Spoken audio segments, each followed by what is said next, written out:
Hey everybody, welcome to Torchlight 2.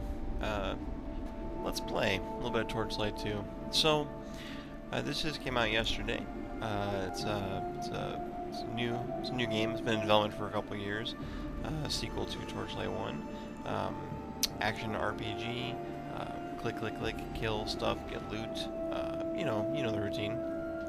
So let's just take a quick look at the game. Here's I've been playing for about 5 hours or so. I just get through Act 1, and my Ember Mage, who's focused on elemental lightning damage, is in the ocean wastes. So let's take a look at this. I've only done single player so far. One thing about this game I appreciate so far is that in the single player, at least, when you quit the game and then come back to it, you come back exactly where you quit out, and the enemies you've killed, the things you've accomplished, are still accomplished and killed. So in a game like Diablo 3 or Diablo 2 even, or going back even like Titan Quest, if you quit out of the game in the middle of the wilderness or somewhere where enemies would spawn, you'd come back into the town and you'd be back in the town and everything would be back and you'd have to fight your way back to where you were before. So I appreciate that. You don't have to do that this time. Alright, so let's take a look at my guy here. He has got nothing fancy for equipment. I found a couple things that are cool. Some of the stuff I found that was really cool is for other classes, so I've got it stuck in my shared stash for when I play other characters down the road. Skill-wise, what they've done here at the skills I really appreciate. I like that when you put points into skills, they not only improve, but every 5th point unlocks a tier bonus. So, for example, Prismatic Bolt just does a bunch of damage to all the enemies it hits. Each bolt does 20, 40, 60, 84 damage, each bolt. And that adds up fast when they all hit the same target. And each bolt has a 40% chance to poison or burn or shock for some time. It says 3.8 seconds, but the truth is, because of my elemental attunement, it's more like 8.8 seconds. Because this passive bonus makes this burn, shock, freeze, poison last longer. And it introduces a chance for any of my attacks to burn, freeze, shock, poison. It's a lot of synergy going on with the skills. Thunder Locust, you're going to see me drop a lot here, just because it creates a huge ball of thunder, which thanks to my tier 2 bonus, strikes up to 2 enemies at the same time for a bunch of damage, and it lasts 22 seconds. This is a big get. It's a good skill.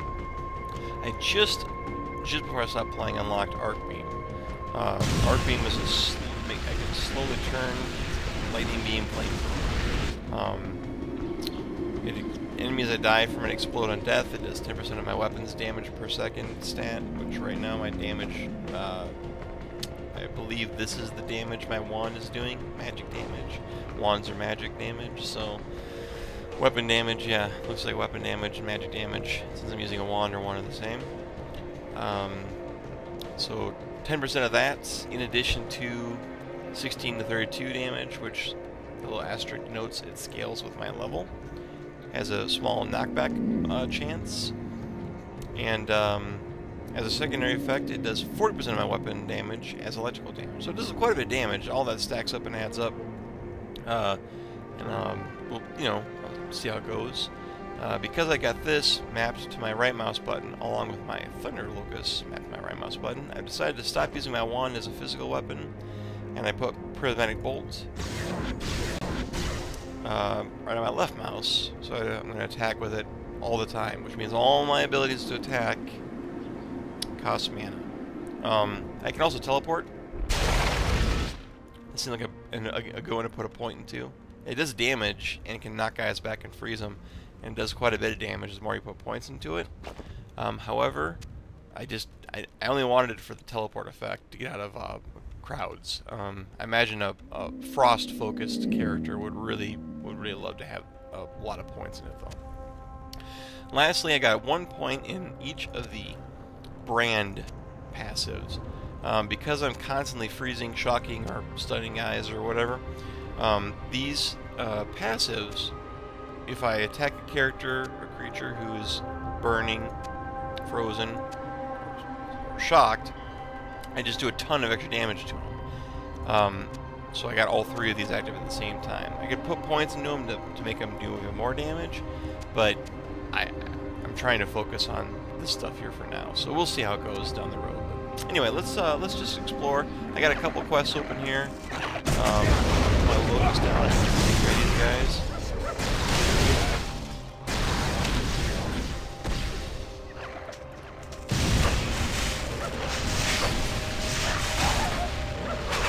Die. That is cool. And I remember in the beta that was a huge drain on mana, but I seem to be doing a lot better mana-wise now.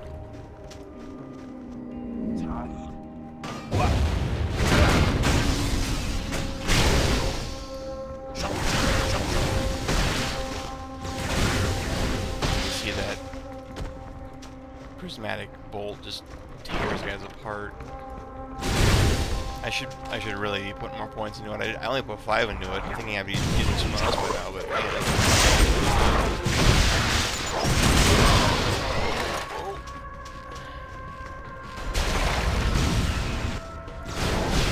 I'm playing on veteran difficulty, so I at least do tend to.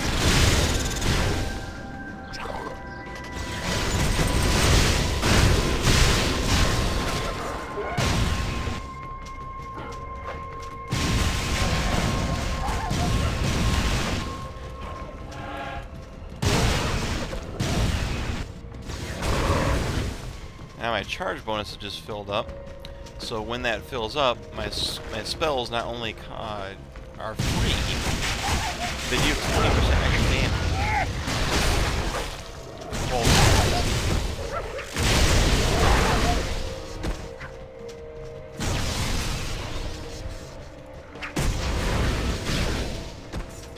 I should also mention that when dudes hit me, I have a passive on prismatic bolt. What it does is it has a chance, 45% chance to rift whoever hits me, teleports away. So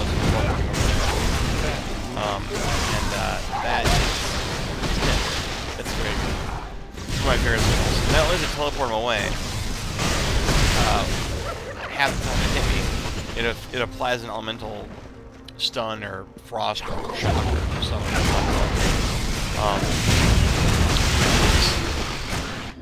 Arcane is actually really good. Which of course triggers those passives I talked about. A lot of synergy. The skill system works real well together so far. Can't wait to try the characters out and see what else I can kind of come up with. Probably the best part about it is I didn't plan any of that. I just put in points and stuff that sounded cool at the time, and then later on realizing, oh, this works great with this. So, you know, kind of a nice surprise when that sort of thing can work out. There is a respec system in the game. You can only respec the last 3 points you spent. Here, let me. I have plenty of points. Portal scrolls. So we're back to the town, and I'll show you that. I'm not inclined to pull any of my points off. I'm kind of happy with them. But if you talk to this guy here, welcome, my friend. So the most recent point I spent was on Prismatic Rift, which I did right just a few moments before I started recording, to get that maxed out. I like to keep that maxed out. It's just very handy. If someone smacks you, they're just halfway across the screen and stunned or frozen or whatever. Arc Beam I just put in. If I decide I didn't like Arc Beam, I could always pull that point out. 1,700 gold. I got 13,000, but it's not like a small amount of money. Thunder Locust costs more. I think the more points you have in the skill, the more expensive it is to pull the last few points out of the skill. That's my guess, though. Obviously, I'm very pleased with Thunder Locust. I just got that 5th point, which is why it hits 2 guys now. The ability to put that point in Thunder Locust, the 5th point, only opened at level 20, so it's a fairly recent development. So if I wanted to, I could drop that. I don't know what else they put it in. Prismatic Bolt doesn't do more damage when you put points into it, but it does increase the chance of the effects triggering, like the burn, poison, shock, and freeze. And it would be kind of nice to have that maxed out, or at least getting close to tier 2 at level 10, just because that would be a big damage bonus. 20% more damage, and I mean, it doesn't seem like a lot, but those beams, when they hit, they all do 80 damage as it is, so 10% more would be nice. Okay, let's just get back. I think that covers all my skills anyway. I'm not even sure what quests I'm doing. I'm really just exploring the map, uncovering stuff, trying to kill guys, find some good loot. My guy's loot is not great. My equipment is probably a little on the low side for his level, and especially for the difficulty I'm on. But I'm managing. It's fine.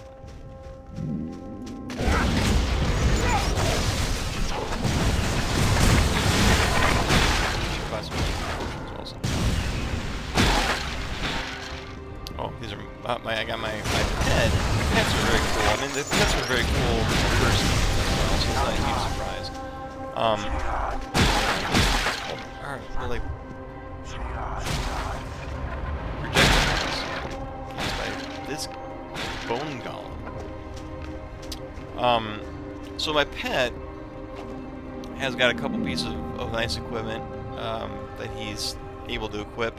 I can throw any unwanted stuff that I'm not going to use. I just want to sell in his inventory. I'll use that eventually, so I'm saving that. So what you can do, you know, is not only send him back to town to sell all the stuff that you got in his inventory, just to not have to go back to town yourself, but new to Torchlight 2, and you can give your pet spells. You know, spells are cool. I got a spell myself. I keep forgetting about it, but it's really nice. 10% movement speed, 2% attack speed. You can actually give your pet consumables, like some fish, which will transform into more powerful versions or creatures. I don't know if giving him fish makes him use them himself. That'd be interesting. Let's find that out. Okay, and then the last thing that's neat about this is the shopping list. So now, I find myself running low on supplies. So I can say, hey, look, I need to get more potions. Give me like 10 of these and 10 of these. And then when he goes to town next, he will get that stuff. Your pet has departed. Which I should do now, because I can use more potions. So, I don't know if you can see that in this little tiny... I'm only recording in 720, so that I can keep the size to something reasonable for me to upload at some point. Minute and 45 seconds, so 2 minutes. It's not bad. Alright, these armored guys. Real block attacks. Every creature in the game I've come across has got some very cool abilities. I mean, everything. Even goblins have a cool ability. This will be Bone Cloud Summon. God, look at the ridiculous damage that these prismatic beams are putting out.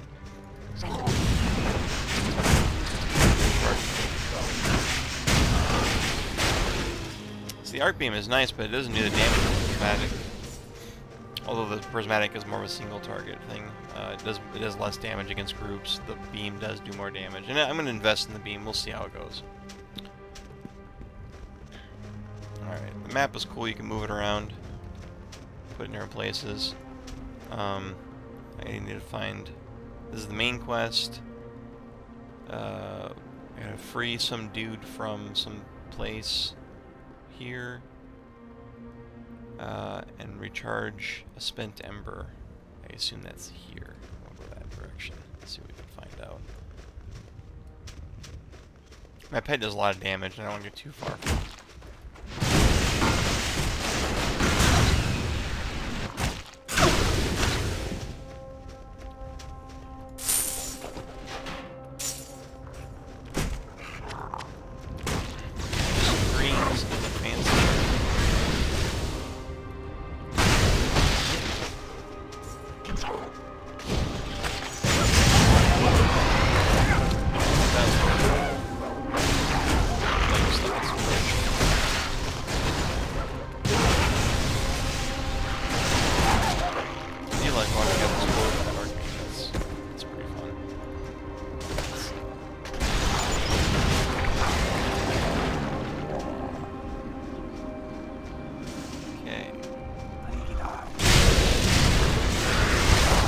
gotta say, this has been just a lot of really fun, cool creatures.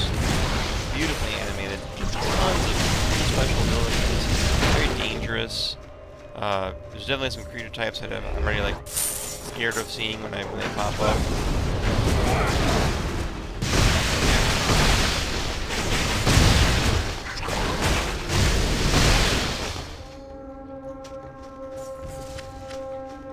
Got some unidentified equipment there. Oh man, 225 health is a lot. I have like 158 from the One Ring. 10 points of ice armor, 10 points of poison armor. It's pretty good. One thing this game does, and identify items that are higher level than you. Like my level right now is 21. This is an item level 26 boots. This could be potentially awesome. Because it's higher level than me, I've got to spend a scroll to right click. If I just wait till level 26, I would identify them. But then I couldn't put it on. Wow. They are Badlands sandals. They're just a bunch of ice, fire, different armor bonuses. And it's a set piece, so if I had more of the Badlands sets, critical hit damage would go up, bonus damage goes up, movement speed will go up with 6 pieces. It requires level 22, or high strength, dexterity, and very high vitality. I don't meet either of those requirements, and actually I'm not going for strength so much.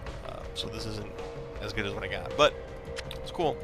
Something that's neat about this game too is if you hit J, you get all of the stats you'd ever want. Like just everything from like how much mana you're getting back per second, your gold drop bonus, your luck drop bonus, the physical armor stat, the elemental armor stat, which works the same as physical armor, reducing damage, but for the element that it reduces. Lots of numbers to look at. And this stuff actually matters for better difficulty. Like, I had to literally buy a potion of ice resistance when I was fighting a big ice guy who spit out like beams of ice, just because I couldn't survive without that boost, that potion. I mean, they sell them in town, so because they're there for a reason. But hey, golden key dropped. All right. So the golden key is cool because every level, every zone, somewhere in it has a chest, a golden chest with lots of awesome loot. But you can't unlock it unless you find waypoint portal. Unless you find the there's a cave right here I can just go into, I guess. Let's explore this cave. Unless you find the key first, the golden key first, which I just did. So now I'm covered if I come across it later on.